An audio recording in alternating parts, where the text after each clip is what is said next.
All right. Okay, it is approximately 5:17 PM on September 15th, 2025. I'll call the select board to order. Are there any adjustments to the agenda? Let you know, Stephanie from Complete, their Zoom Solutions has joined us. Okay.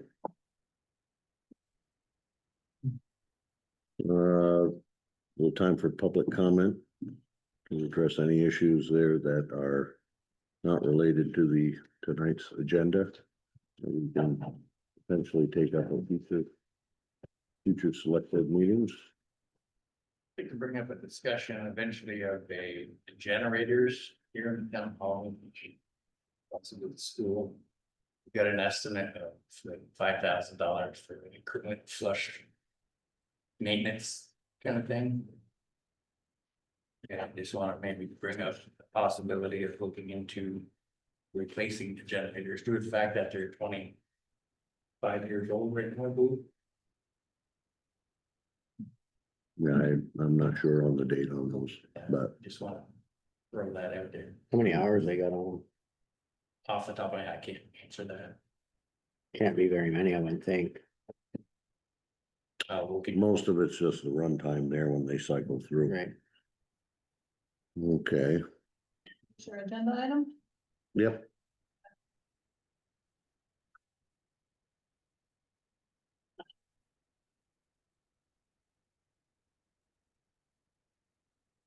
Any other public comment? Okay, hearing none. Approve the bills for payment. There's a financial snapshot. Thank you, Lisa, there for providing that. I just have one comment about this financial snapshot, the North Fire Station fund is now in the negative. They received a quarter of their appropriation, their $10,000 appropriation. So they still have $7,500 coming, but that would be it for the year. Okay, So if we continue to have expenses for the project,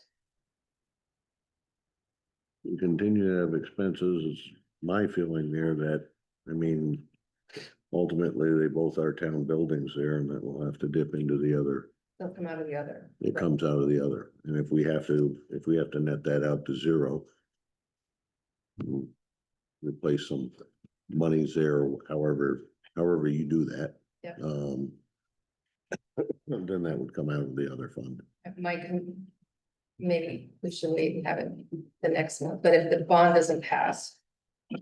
That would be, so the money that's in the Public Works Garage Replacement Fund was specifically voted on for the garage. So the bond money, although we'll pay for the project out of that fund, the bond money, will even that out. As far as having the voter approved money for the garage. If we don't have a bond. And we continue to have the expenses, Oh, am I making sense? Does that make sense? yeah. We can't continue to take it out of the Yeah, well, garage funds that Right. were approved for the garage by the voters. We would have to net that out somehow. okay. And it's not, this month we're fine, but if we, whatever happens after tomorrow, I guess. Well, yeah. And I would think there that, well, with some of that. Some of those funds there are what we've been billed for are actually. For both, and they haven't been broken out. So they're actually, I mean, some of the monies there. For like the drilling. Okay, they did a test pit there for the Public Works.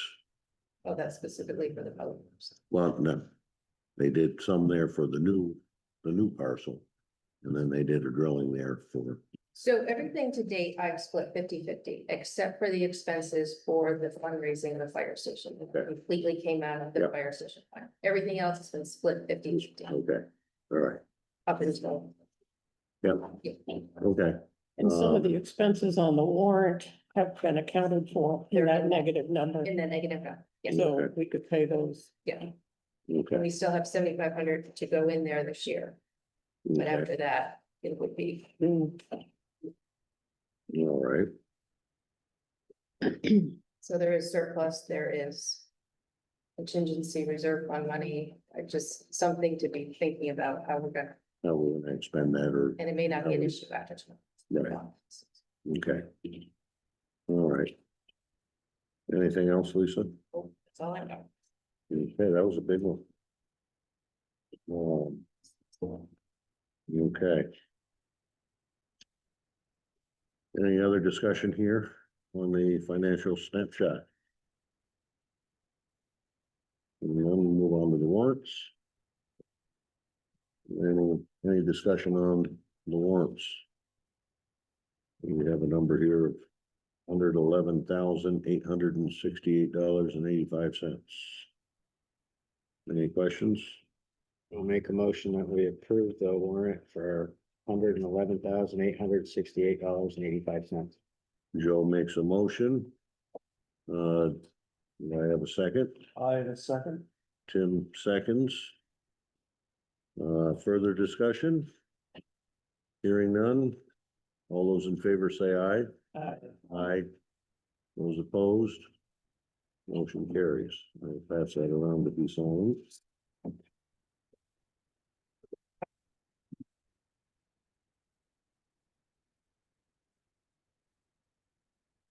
NRPC Regional Future Land Use Map Opt-in Process. Catherine, Yeah, it's a lot of words, behind that thing, and, how would you like, me to go through this agenda item? I you all got a copy of the memo, I could review the highlights of that and then answer questions or what detail, whatever you prefer. I'd just go through the highlights. So the last time I came to see you was to give you an introduction to the state regional planning process. In a nutshell, now the regional plan that we adopt, just like we would adopt a municipal plan, our regional plan has two areas where it has power and control that's different than it used to be in the past. So those two areas are 250 jurisdiction and the state designation program. So I'll take the state designation program first. So right now, North Carolina, you applied for that on your own, went to the state board, they approved it. Under this new state law, the regional plan will set the boundaries for the designated center, and you don't need to go through any more applications. And you don't need to do anything in order to make this happen. So if you look at this map here on the page, it's for you on your memo, but this is black and white, so I'll just note this darkest area here in the inset. Here, which is where your designated village is right now, and I think it's, yeah, it's 100%, just like what you have now. That will be in the regional plan as a designated village. When our regional plan is adopted by a state board, then your village is in place again, and it remains in perpetuity. You don't need to reapply or do anything else. So all the benefits you currently get will continue, and the town doesn't have to do any more applications for renewal or anything. The second area where the regional plan now has weight is in the Act 250 process. So prior to the state law being passed, if you did a residential development of 10 units or more, you need to go through Act 250. Under this new law, if the town chooses, which is the question before you tonight, then you can say that the area in your designated center, which we just talked about, that same geography, you could build up to 50 homes on 10 acres or less without needing an Act 250 permit. From a scale perspective, it's a little different for North Carolina compared to other communities. But the idea really is to remove barriers for housing through the permitting process. Nothing changes the local control you currently have. All the other state rules stay in place. All your local zoning stays in place. The only thing that would go away is Act 250 jurisdiction for housing units of 50 units or less, 10 acres or less. That includes ongoing projects too. So if somebody already has an Act 250 permit, they don't need to do an amendment if they're adding residential units on it. So the way the law was set up, in order for that Act 250 jurisdiction change to happen, select boards have to opt in. That's what the law called it, is opt in. And the way to do that is, if you choose, is to adopt a resolution that we sent to you that basically lays out that you meet the requirements of the state statute and are eligible to choose to opt in, which North Carolina. Yeah, Does this tie in with the new requirements that we'll have to have 50 some odd new units? So it's not, so I'm glad you asked about housing targets. So those targets are not a requirement.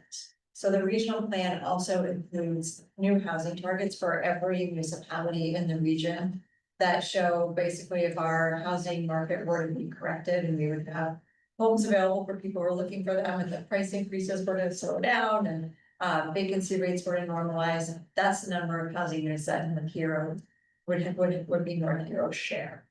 It's not a requirement and there's no penalty if it targets. It's more of a thing to. now how realistic is that? For Northfield? I think it depends. I think probably in the short term, a real change in the housing growth rate that you've experienced is probably unlikely. But where I see real opportunities for a community like North Hero is in more incremental changes, like perhaps a single family dwelling changing to a duplex. And that counts as one, but there's no new building. Or maybe there's an accessory apartment over a garage. Okay, so that's kind of where I was going there, is the same, well, okay, so. We cannot discriminate against multifamily, so then those units there could be added. So they would come to a meeting, sort of meeting target. And, you know, and I guess I would also add that until Cathedral Square showed interest in South Hero, I would have never thought something like that was probably in South Hero either, so I think you just never. Okay. Well, any other questions there for Catherine?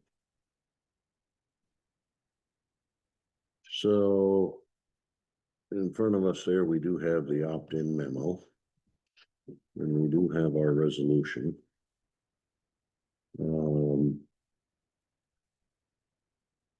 What is the board's pleasure?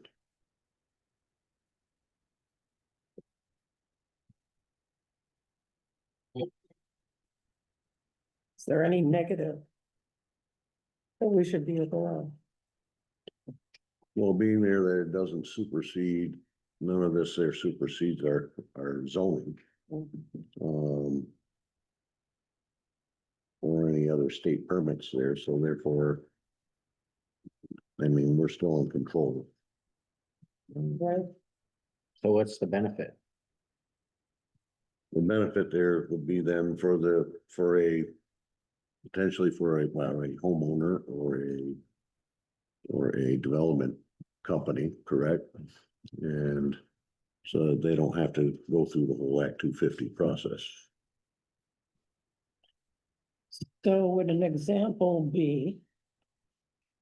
Just an example now, the North Hero House way back when, before there were ever talks of condos or anything like that. If they were starting from scratch, they could go for the permits and not have to go through Act 250. Correct, but they still have to comply with our local zone. Correct. You would still have to meet any other state. And other, yeah, Right. and Well, septic and. or septic, right, so, yeah, I mean, I think my personal perspective is that.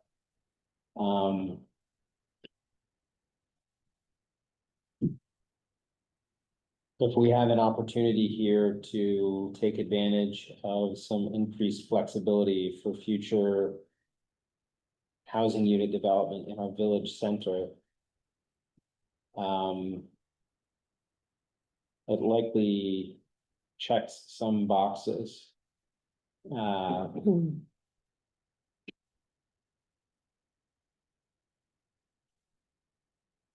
think it makes it easier for existing services to shuttle kids to and from schools. Probably makes it easier for our public works and our fire to you know, deliver the services that they deliver as well. And I know Act 250 is full of identifying areas where clustered development occurs. This seems to be an extension of that goal. I think opting in probably makes sense. Well, and you would also hope there that the cost would be. The cost of any of these projects there will be less, Sure, I mean, from, you know. The finished product delivered to a potential buyer is gonna have fewer mandated expenses associated with the development, so it can reduce the overall cost of available housing. And it will also speed up the process from application to certificate of occupancy without having to go through the additional state permitting. So from a personal perspective, I think opting in is something I would support. Hearing that there, I'll entertain a motion there to. I'll make a motion that we execute the North Hero Municipal Resolution to opt into Tier 1B status for purposes of Act 250 jurisdiction. There we have a motion. Do we have a second? Second, Claire seconds. Any further discussion? All those in favor say aye. Aye. Those opposed? Motion carries.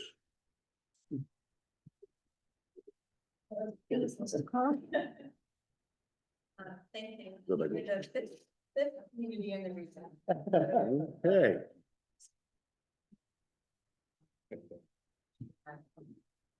Although right now there's no extra benefits that come with opting in.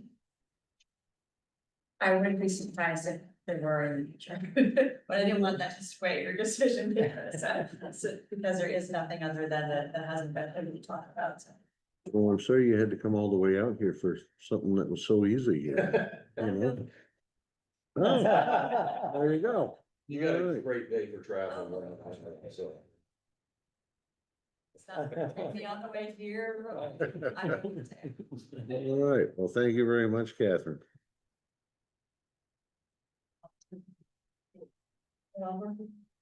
Okay. Moving on, planning commission. Development regulation amendments, Claire, Claire? yeah, wasn't that you? Didn't you want that one? Oh, going back to the discussions, you mean? Yeah. Well, we've already touched upon two of them. One was the size of the signs. And the other was adding to the shoreline setback on the 75 feet. And Or- 75 Yeah, feet. and- okay, Comma 70. right. Comma. 75-foot minimum is what I recommended. Okay. Um, Added to, not instead of. Yeah, right. okay, and the other one, another issue that came up was the PUD, allowing the a PUD to be in the shoreland district, but it had to have, or how do I word that? When it falls in both the shoreland and the rural lands, 75%. In order to comply, 75% of that parcel has to be in rural lands. And that would be, according to what my discussions there, that would, and it was in there before, I guess, that would be consistent with our town plan and with the zoning. And the other piece of that is the portion of the lot that's in the shoreland district development within that piece would have to match our current shoreline regulations. Correct. Which includes a 75-foot setback. That's kind of two separate things, but So that's something to consider. If you add a 75-foot setback. I don't think that. All other shoreline current regulations would remain in effect, so the 75 foot would remain, so. Yeah. If you make Yeah. that change. Yeah.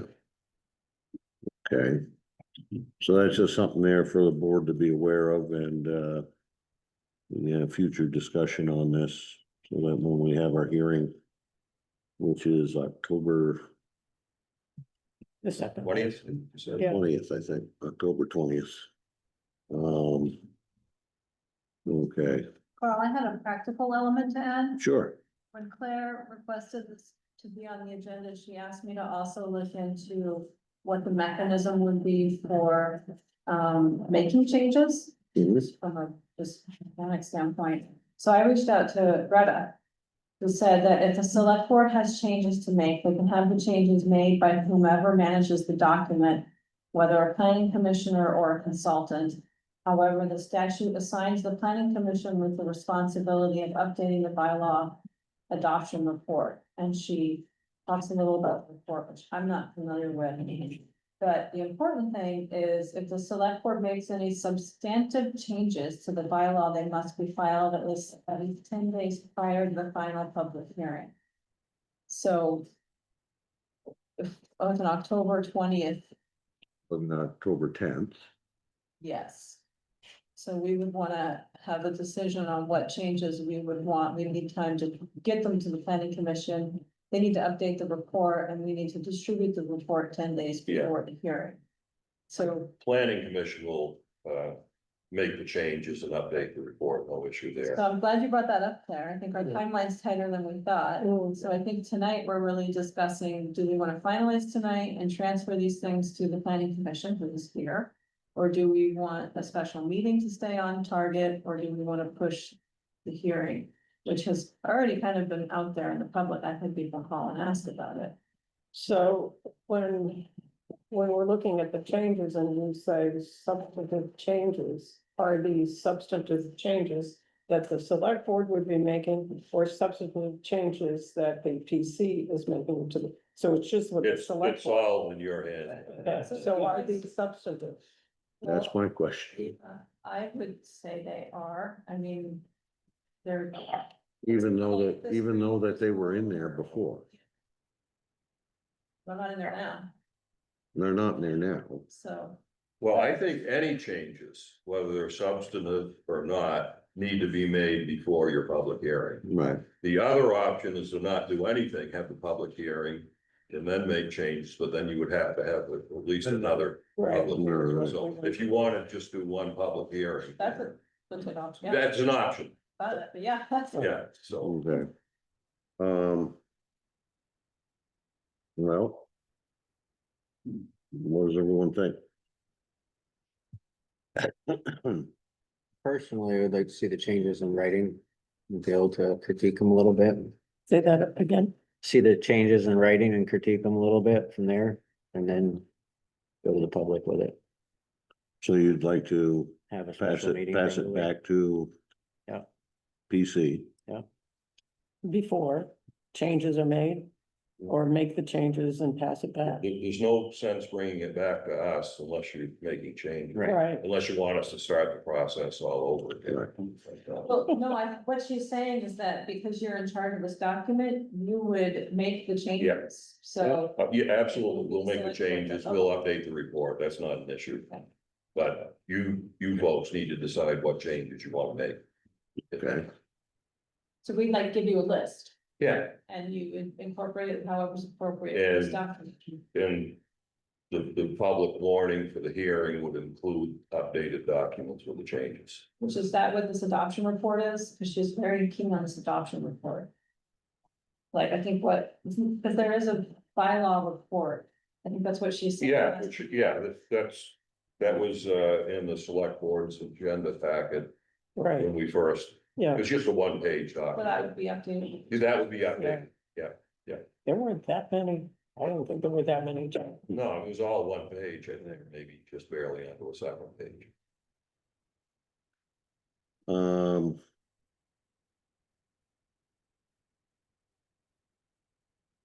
I just need to get this kind of straight in my head. Um. So we have a. We have a meeting October.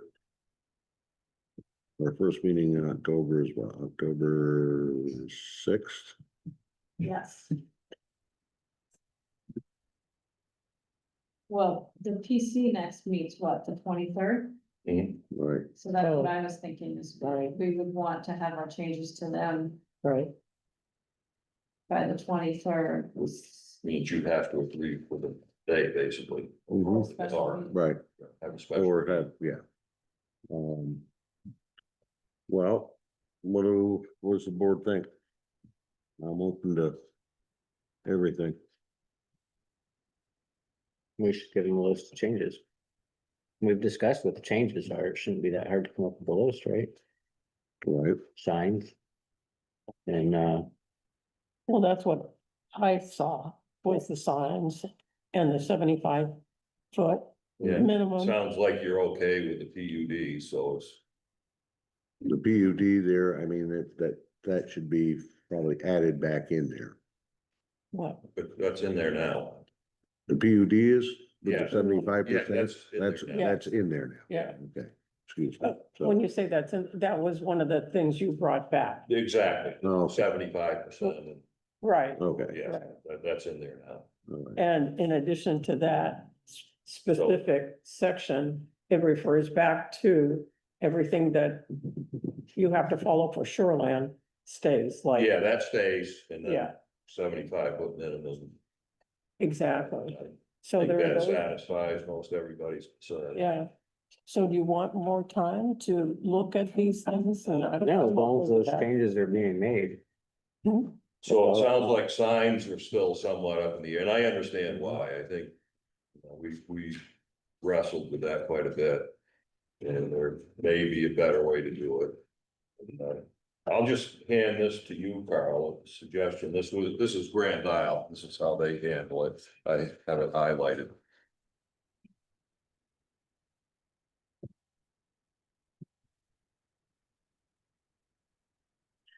Referring back to the state law. Yeah, Um, just. size. So under that- 6 square feet per face. Is what they have. But they have a separate designation just for election signs. Right.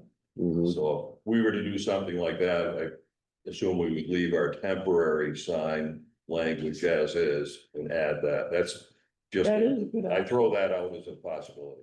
Yeah, What is the maximum, the way the regs rule now, maximum size? It was, The state, no, no, that no, we Here, have in our. regs. 32, No, no, Not no, 32. That's the existing, proposal. I think it's 15 square feet. most. yeah, it was much smaller. Yeah, it's much smaller.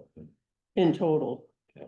So you could have a series of the little placards right, or, Or one One. big, and what Andy is saying is basically. Leave that alone.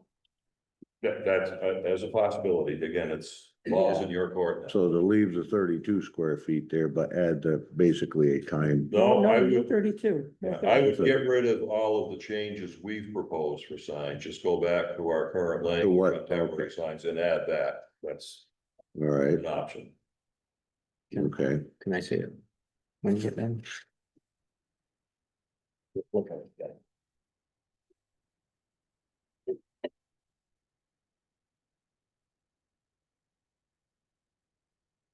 Simply. Are you satisfied with that language for other reasons? I can only speak for myself. Yeah.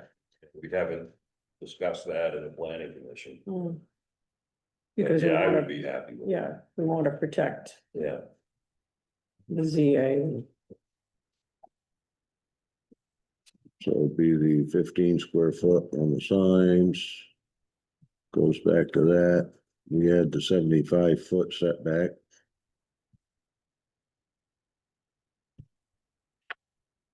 And that's it, correct? You were satisfied with the PUD? PUD. Shoreline PUD? Look, was that two things, Paul? Huh? I didn't quite hear you down here. Yeah, two. About being in a circle, I'm struggling. Yeah, sorry. So 15 square foot going back to the old regs there, 15 square feet there for the signs. And adding the And- political sign waiver language. We- Back to yeah, election, one of that's- you folks brought it up last time, we Yeah. said political signs, that says election. Election signs. I think signs. that's better. Yeah, Yeah. so then we'll add the election signs here, and I'll pass this down to you, Corinne there, but it's in accordance with state law, VSA Title 10, Chapter 21. And so we add that and then the setback, so it's the three, would be the three items. Okay, so I've got 15 square feet for signs with an election sign waiver, a setback. The 75-foot setback there on shorelines there on, Just to make it clear, you would propose changes on signs, go back to our current regulations and add that paragraph. And I've forgotten, what did the state say? For, election signs? They don't limit the number, they limit where they can be placed Yeah. as far as, on the state right away or not. They do say the municipality can limit the size of the signs. Right, So we could, with Right. that, we could add maximum size of election signs if we wanted. well, can we include it with temporary signs to include the election signs? And the maximum would be the same 15. We could just add 15 square foot maximum. But I think that would have to be per sign, not cumulative. Because again, the state doesn't have a limit on the number of signs, so. Oh, we can only do But size. we can limit the size of election signs, just Mhm. not the number. well. If somebody wants to put up 100 signs in their yard, but as long as they aren't 4 by 8 foot sheets. Of course, yeah, the state also says you can't put them up, more than 2 weeks before. an 2 election, weeks, and they have to correct. come down the next day. The next day, correct. So,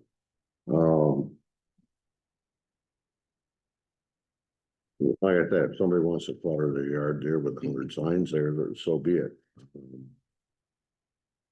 I'm more opposed to 100 4 by 8 foot sheets, so. It's pretty expensive with the cost of plywood. Yes, it is. It is, but you'd be You're really surprised. dedicated to your candidate. The 2 weeks is for the right of way. Like if you wanna limit the time in a private property, that would have to be in the regulations. Anything for private property's gotta be in the regs. That's how I interpreted the state. I mean, Well, that was only signs in the right of way. I think so, it's not, I mean, I think if we really want to put that. In there, when they wanna review it, it says that. Claire, a couple meetings back, you actually had the Yes. state regulations. Right. I didn't bring them with me tonight. Yeah.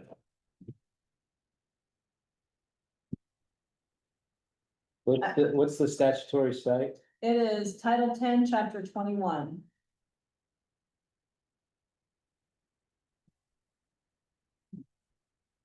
It's also a pretty good, review on the Secretary of State's website. Mhm. Yeah, I think that's what Claire and I both looked at.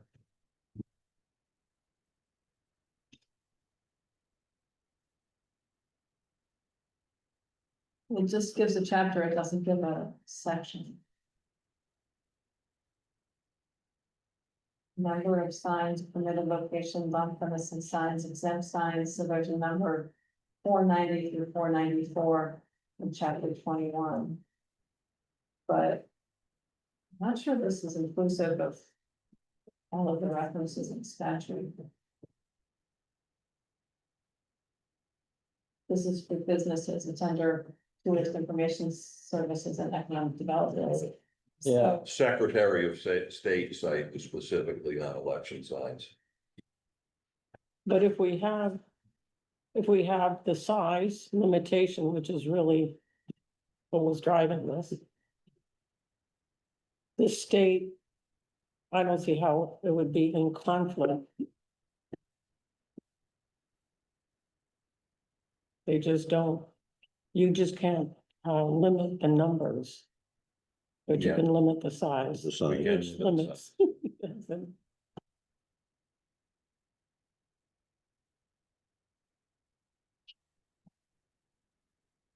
Well. Do we wanna do that, limit the size? I mean, this sounds. Website, and so there's references to, 15 VSA in regards to utility poles, there's references to 10 VSA regarding the agency of transportation. And then 10 VSA again, and 24 VSA around elections, so this is not inclusive of all the stuff. And putting a state reference in here. Will eventually end up with the question of who enforces it.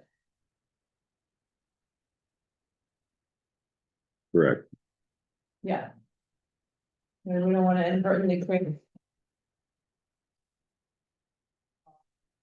That was, Don't want her own signs. Yeah, and if that's in here, how else does she? She almost has to then.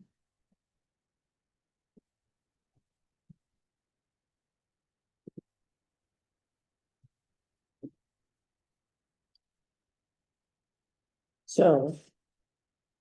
Going back to the section. For temporary signs. Yeah. If we include. Campaign signs. With the 15-foot maximum. Would that cover it? Would no? Oh, See, I think. Maybe you need to get legal advice, and this is all recreating the same kind of discussions we had with the planning commission, and Yeah. we didn't come up with the best answer. You know, temporary signs is clear, Yeah, yeah, 2 signs, maximum 15 square feet. The state regulations do say we can limit the size of the signs. More I think about, I think we need to keep the 2 separate temporary signs for whatever reason, other than election signs, and again, being able to protect right? ZA. Not, so, not an easy solution. Mm. So we're okay with the size, with the new size? Is that what it? The is that what 15 I'm- square feet. Yeah, so we're done with that part. That, So yeah, for other temporary signs. Right. And also for political signs, campaign Election signs. signs, election Yeah. signs. Well, no, so that would be a separate paragraph. So. if you But we wanna can limit the size size of the those, that election should be Added to, Here's what it says, temporary political signs on public or private property may also be regulated by either local sign ordinance or municipal zoning bylaw. Political signs may not be banned altogether, but they may be regulated by reasonable, discriminatory rules as to size, location, and duration that apply equally to all temporary signs. The zoning administrator cannot summarily remove signs that violate local ordinances. The locally adopted sign or zoning ordinance must be enforced according to the terms of the ordinance as established in accordance with the state enabling statute. So the state has set a statute that allows us to create rules. The rules have to be clearly outlined in here, and the zoning administrator enforces them. So now we go back to election signs. Well, it's So- for all temporary signs, size, location, and duration. So they're calling temporary sign an election sign too. Election signs and then. All of signs, according to the Secretary of State's website.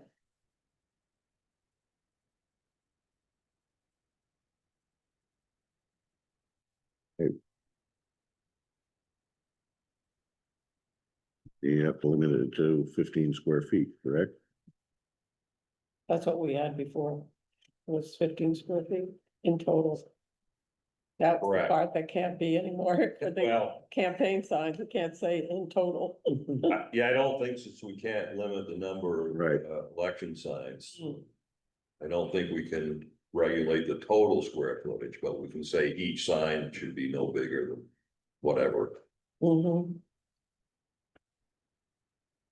Right. Well. And that's way to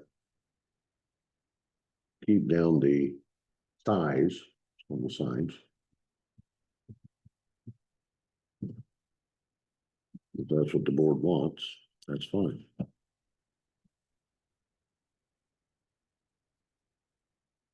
So we'll just add the election. The election language, correct? Because the election signs and temporary signs are the same, and we already have a 15-foot, 15 square foot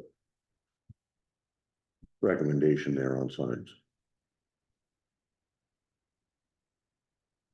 Did I get that right? Well, the present regs say in total, so you could have many little signs adding up too, and what we can't do is limit, We can't limit the election. so we can limit the size. Yeah, I mean, you could, I don't know what the typical thing you stick in your lawn, they're probably what, 1 foot by 2 foot, That's what I'm thinking. what, yeah, so.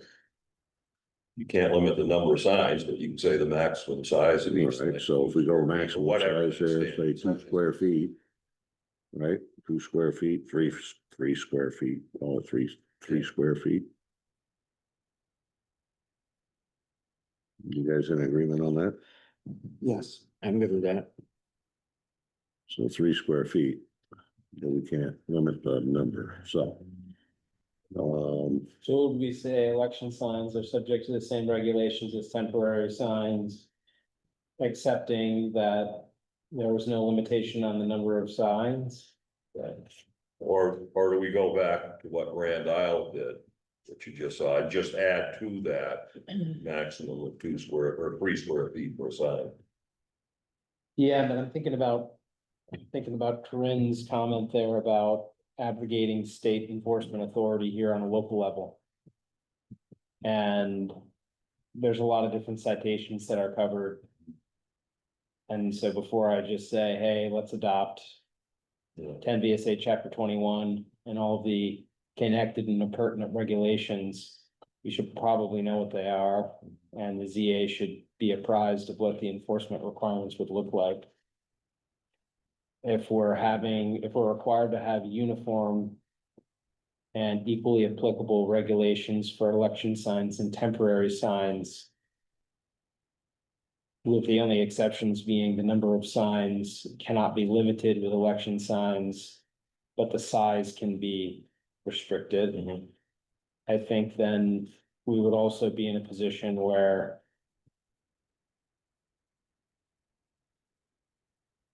I mean, even having different size requirements for temporary signs and campaign signs might be a problem if the VLCT regulation says that they have to be uniformly regulated. Non-discriminatory rules apply equally to all temporary signs. And I don't know why you couldn't limit the number. I mean, they're giving examples when they say size, location, and duration. So if you can limit the location in a way you are limiting numbers. Like they're only allowed on either side of your sidewalk. I don't know. I think we want to. Then we would be drafting a much more complex election sign ordinance where, you know, you would need to contemplate one sign for each candidate on the ballot. And that is the potential. You can have a local sign ordinance. What's that? That's potential. And have a local sign ordinance. I understand, but I think it's getting Cumbersome. a little cumbersome, and then, you know, the enforcement of those regulations is still going to be a very sensitive project. Um, I think the benefit to a local sign ordinance would be that, well, I don't know if this benefit's the right word. But what I hear from Andy is they're trying to reduce the workload that something that feels non-zoning is placed on a zoning administrator. If you create a local ordinance, what you're required to do is an ordinance is named the enforcement official. It would not have to be the zoning administrator. How many applications do we have to be the election sign enforcement agent? That's gonna be a hard one. Yeah, Yeah. no, I'm not gonna argue with you on that. It's just depending on the goals. Sure. And if that's a PC goal and we're kind of butting up against that, Well. So I don't think we're ready to hand anything back to the PC here. So we're gonna have a special meeting. So. And I'm looking at, that's what I'm potentially looking at, that we have a meeting, sometimes 5 day. cemeteries at 5:15. Yep. Hmm. The 18th. Later on in the agenda, I was gonna recommend everybody try and see if bond doesn't pass. We would have a special meeting. It does pass, we can have a special meeting about signs, or both. So you're looking at the 18th for that? Yes. What's this Thursday? All right. Four. Or we have to what, meet 5:30? Yeah, no, 5:15, we can just wait. Okay. So that gives us 3 days. Yeah, I don't know if that's enough time for us to perform the analysis necessary to get back with a fully formed recommendation Yeah. about how to do all this. I think about Andy's earlier comment. If we want to take these changes up now, as they're written, we still have the opportunities, the select board, to make changes and have that process begin after the adoption of the regulations as presented by the PC. I don't know if that is an imperfect solution, but it would allow business to move forward now on the schedule that is currently on. And if this board wants to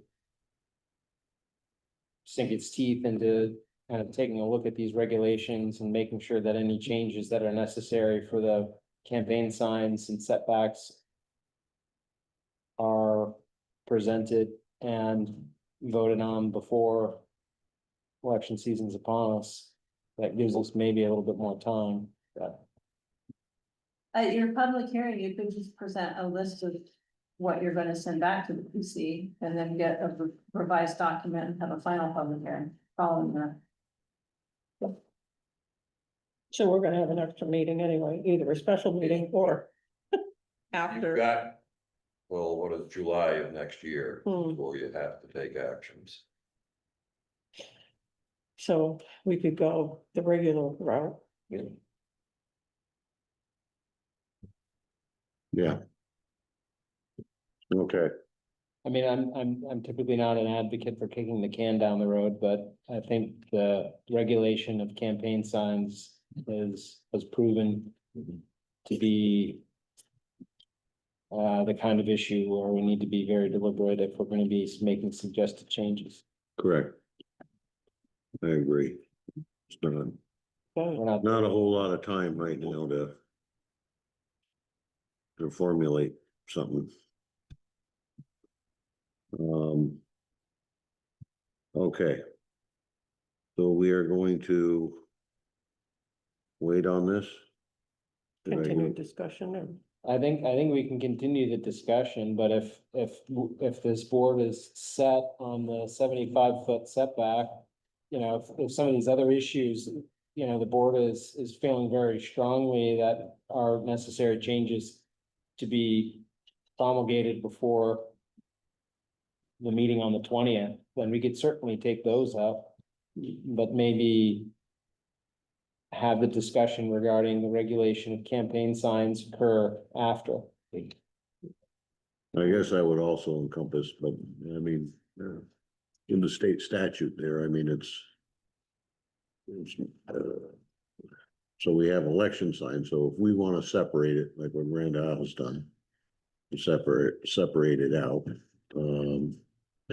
so then that would be really the only. The only one that we would require a little bit more time on, so. Right. So we could do that, we could go back to the 15 square foot on this, on temporary signs. And the 75-foot setback. And the only thing there that'll be in question right now, there would be the election signs.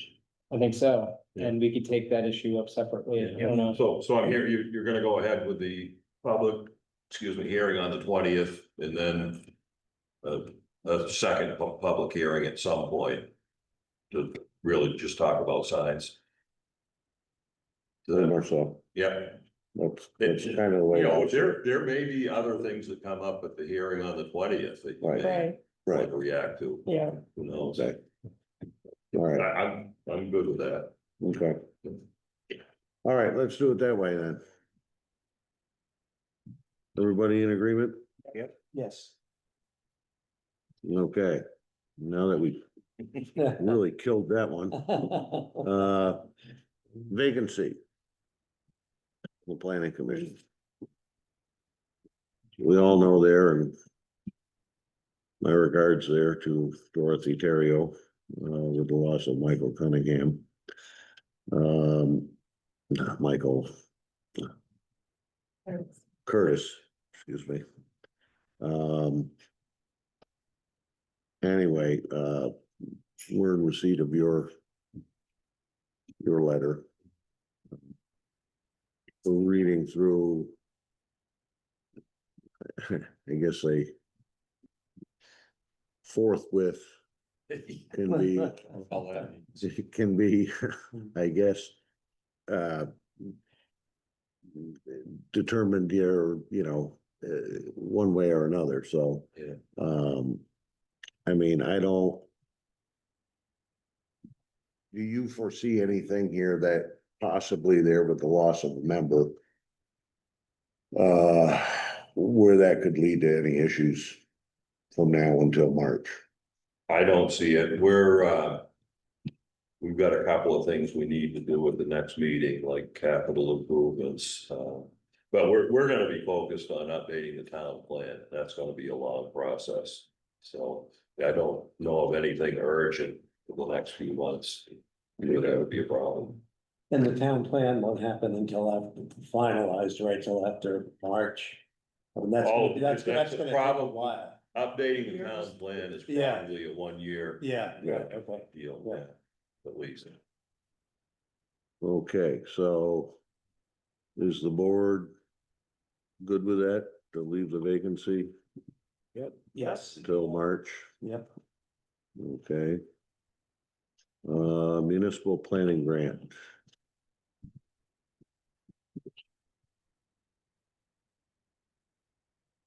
I can, Yeah, it's got that, so, yeah, like I said, we would like to update, the town plan, there's a lot of things in our existing town plan that are already out of date.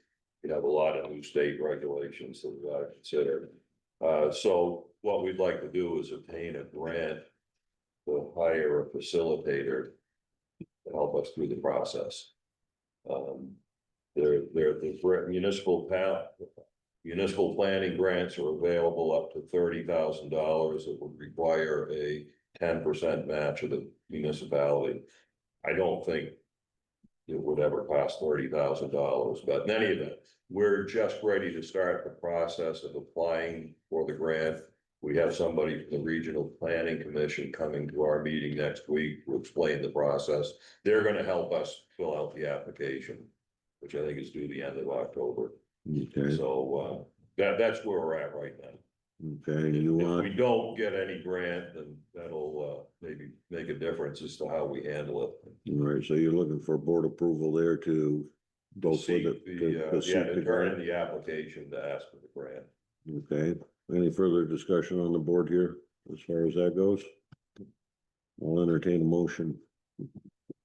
I'll make a motion that the planning commission is empowered to apply for the municipal planning grant as presented. Second. Joe seconds. Any further discussion? Hearing none, all those in favor say aye. Aye. Those opposed? Motion carries. Okay. Now, thank you, Andy. Thank you. Emergency management, hazard mitigation plan. Okay, so Brandy's not here. Stephanie will answer most of the questions, but this is the plan and this also has to be vetted by the state before it goes to FEMA, correct, Stephanie? Correct, yes. So it's a lengthy review process. And as a member of the Hazard Mitigation Committee, I would like to commend Stephanie for the role she played. She was very helpful to us, putting the plan together. And there was a lot of paperwork. A lot of information. kidding. Okay.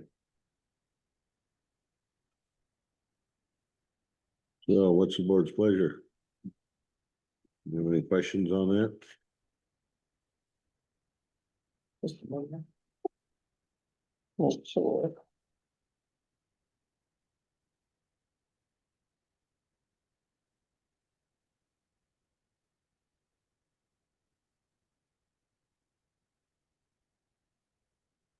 I'm sure it's a lot to read through. So in a nutshell, the committee looked at the hazards that affect North Hero and graded them, ranked them, and you can find that on page 20. The committee also looked at the past actions and identified if they were accomplished or not, and then brought them forward if they were relevant to the current ranking of the hazards. The committee also looked at the community's capabilities and areas for improvement. And from all of that, they identified some actions that will be accomplished in the next 5 years. And those can be found starting on, sorry, scrolling through a lot bit. So those can be found on page 57. And those were broken down into different categories. One of them is local plans and regulations, structure and infrastructure projects, natural systems protection, outreach and education opportunities. Those are elements that VEM and FEMA require. And below that in table 7 on page 59, it kind of outlines a little bit in more detail what those actions, what hazards they will address, what the funding sources potentially are, what the goal is, what year they should be accomplished, who the lead party is, and any kind of partnerships. Stephanie, I have a question. It looks like it's on page 53 of the plan, but on page 66 of our packet. And an area for improvement, it says reserve fund being considered. We do have a contingency reserve fund. I'm sorry, what page is that on? Well, on your plan, it would be 53. Okay.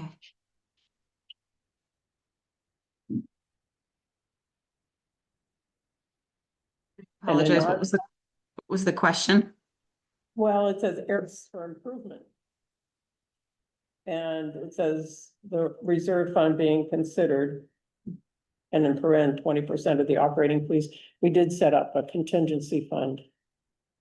So. We get a star.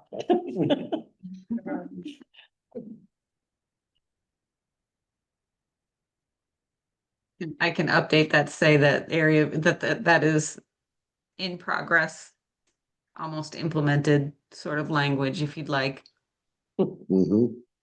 It's implemented. We Yeah. have. Yeah, we We've have, already funded it. It's done. yeah, we have a funded contingency reserve plan.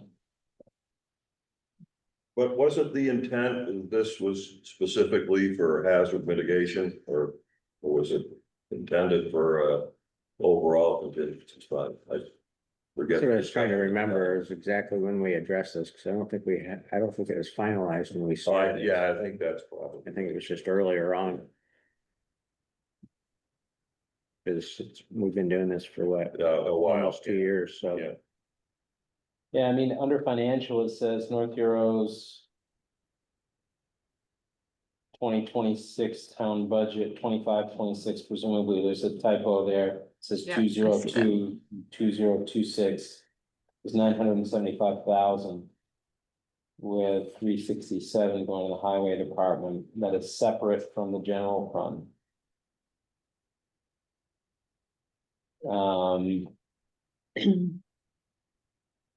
There is from the reserve fund being considered 20% of the operating fees.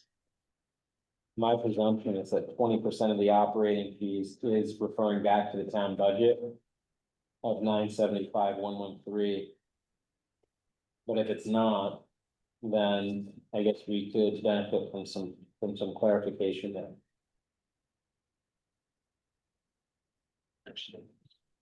I think we did 15, didn't we? I think we did. Yeah, approximately. Yeah. It goes to, It's like 235 something. yeah, something like that. So, And so we did 15%, not of our operating budget. We used our total. If we're at 250,000 and we did 15%, It was total with library. right? And so if we were doing 20% of Oh, 975,113, it'd only be, 80 grand. Right? so it is 20% of that number. That we- Yeah, more than we that. already have Yeah. significantly more than 20% of 975,113.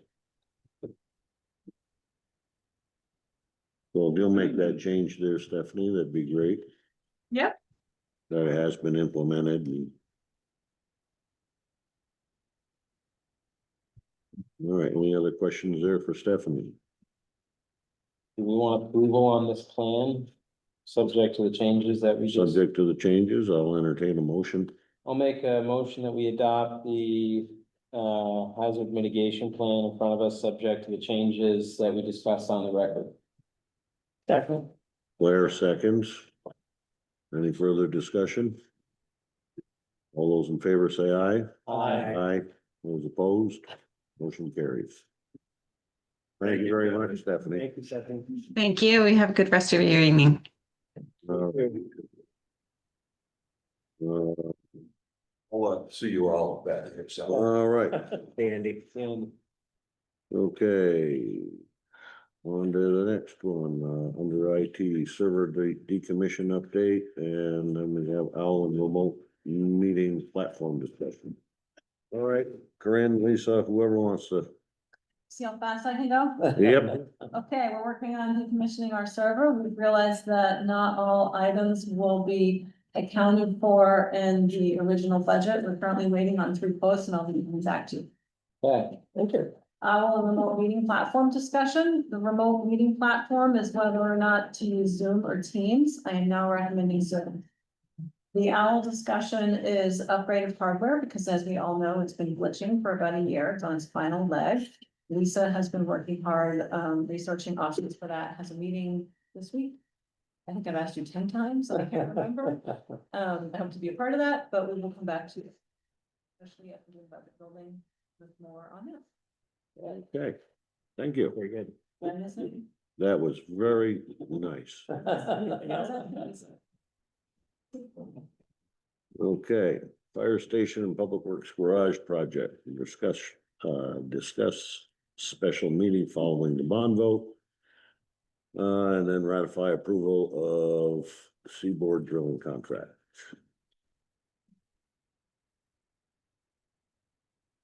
So we tentatively will have a meeting on the 18th correct?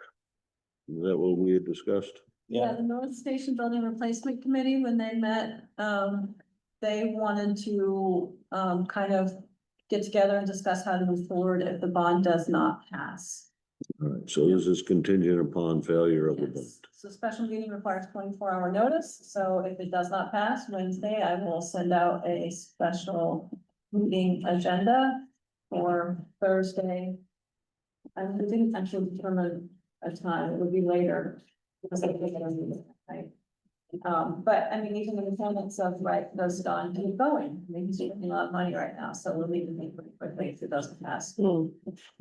Just to confirm a few things and determine next steps. Okay, Just the drilling, 10,000. this has not been. Okay, so going back to this now, going on to seaboard drilling, so. I signed this there, the building replacement committee had okayed it.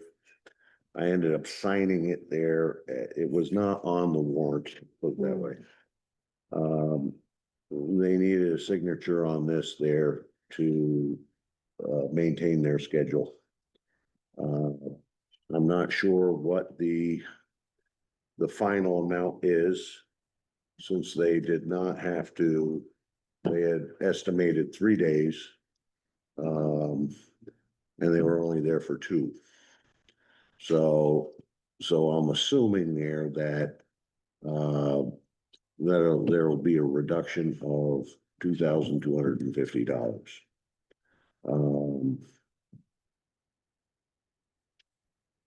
But that's assuming. Maybe 2,800, What's that? if they get a per diem of 550 per day. Oh, as yeah, well. but per diem, yep. So it'd be 2,800 bucks if we're losing 1 unit of Right, drilling. so we don't have that funds flow, correct?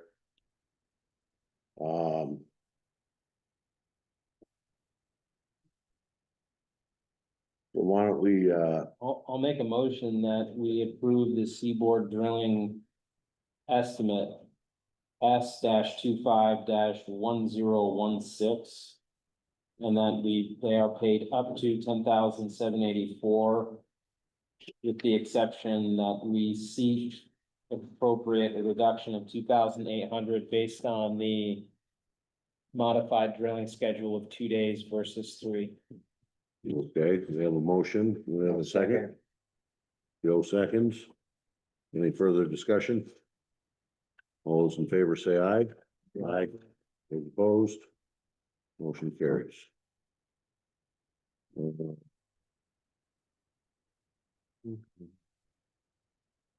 Let's see, we have the North Station Building Replacement Committee minutes. Any questions on that?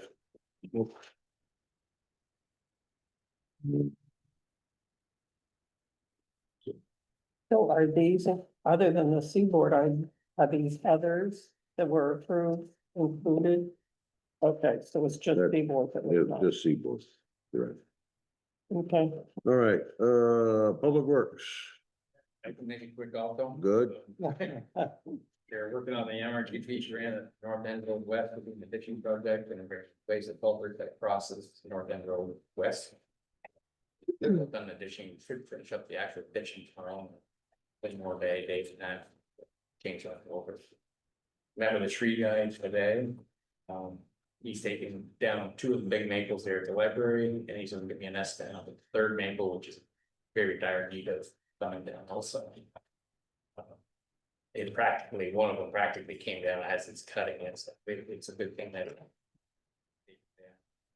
School generator, fuel situation, as we discussed a few weeks ago, I finally nailed down Raleigh and their schedules done the September 20th and 25th. I'm not sure that we can have a calendar to rectify that issue.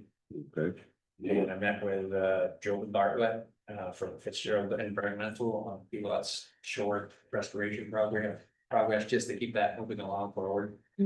I'll keep you updated as to progress on that. okay, So super, that's all I got. all right. Thank you, Tracy. Any other questions there for Tracy? Hearing none. Delinquent tax collector, Lisa.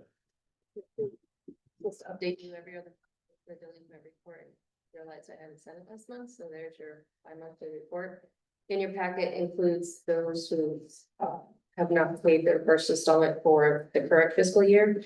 And then the report I handed you before the meeting was just the true delinquencies for the last 2 years. What's still outstanding for 23, 24, and 24. Right.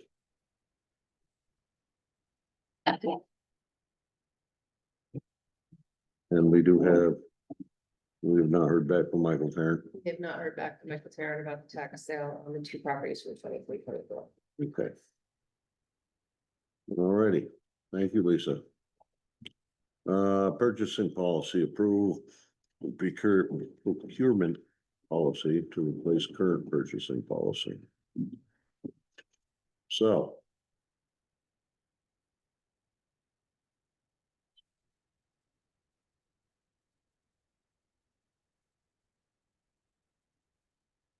This has been on the agenda at least 3 times, if not 4. And I was hoping you would approve it at the last meeting, but I had neglected to send it to all the boards for a final review. Because it affects everybody who purchases in town. So you wanted to wait. I did send that email right after our meeting and I have not heard from anybody. So I would take that as no concerns. Okay, I'll make a motion to adopt the revised procurement policy. do I have a second? Second. Blair seconds. You called a procurement policy hearing? Yes, procurement, I did call them. you did. Blair seconded. Any further discussion? All those in favor say aye. Aye. Aye. Those opposed, motion carries. Okay. On to opioid settlement agreement. This is with the state that we going in here. I think this thing is finally wrapping up. We signed an agreement like this about a month ago. I believe the settlement has been divided into 2 different categories of companies. And so this is the second. Had a follow-up from the state's attorney general's office asking everybody to sign it. I think just about everybody's turning the funds over to the state. That's how we have designated our funds. If you would just authorize me to sign it, I can re-document, I can go in and hopefully we'll never hear from them ever again. Make a motion that Quinn is empowered to execute the opioid settlement secondary manufacturers agreement that we've been presented with. Second. Harry makes the motion. Joe seconds. Any further discussion? All those in favor say aye. Aye. Those opposed, motion carries. At this point in time there, we also have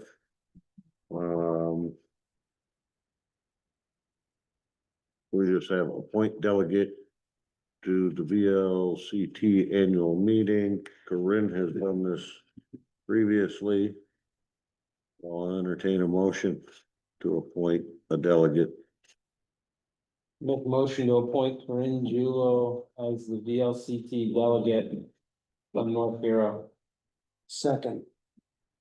All right, we have a motion, Tim seconds. Any discussion? We're in. Okay, good. All right, so all those in favor say aye. Aye. Aye, those opposed. Motion carries. I'll make a motion to adjourn. Second. Gary makes a motion to adjourn. Joe seconds. All those in favor say aye. Opposed, motion carries. We are adjourned at 6:31 PM. And I will see you all back here at 7 o'clock.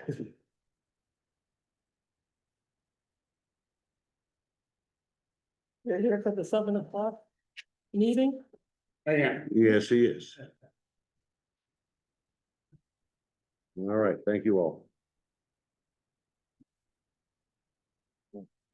Hmm. Do I end this, Corinne? Yes, please. And It's 7 o'clock.